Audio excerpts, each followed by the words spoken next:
Nasikia harufu ya magonjwa. Ile magonjwa naona ni kama ya sukari. Ni nani anayegonjoka kwenu? Ni sister yako. Mungu ananiambia hivi, alikuwa atafanya accident, Mungu anamuondolea.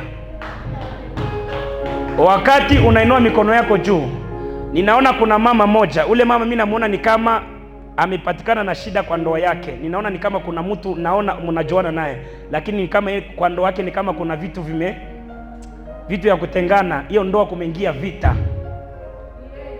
Ni yeye. Can I prophesy? Mungu ananiambia hivi nikwambie, hata mkifua yako niko naona sumu wewe.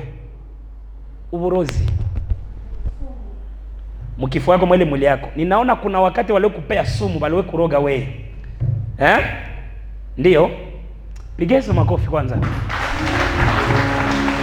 Mungu ananiambia nikwambie, huyo mtu mwenye alitafuta, alikuwa amekuharibu kukuroga, alikuwa ataleta tena sumu nyingine. Lakini Mungu ananiambia ile haitaonekana kwako. Na niko naona watu Mungu anawaleta wanafanya mchango juu ya mambo ya harusi yako. Na we kama kuna haja harusi, Mungu ailete kwa jina.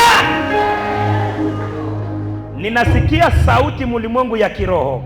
Hiyo sauti ni ya mtu mwenye ninaona. Ni ya mtu niko naona, ni sauti ya mtumishi wa Mungu. Ninaona kwenu ni kama kuna mtu anatumikia Mungu. Kwenu kuna mtu ni mtumishi wa Mungu. Ni nani? Brada yako. Can I prophesy? Nimeona yule brada yako Mungu atamubariki. Mungu atamubariki.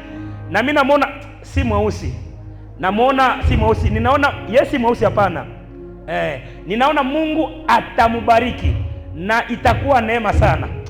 Aramando shete bradiska. Ni nani alikuwa anahitaji passport? Kwa watu wenyewe mlikuwa mnaikala kaa nao. Kuna mtu alikuwa anazungumzia mambo ya passport. Ni wewe. Can I prophesy? Hiyo mlango ya passport Mungu anafungua kwako. Aramando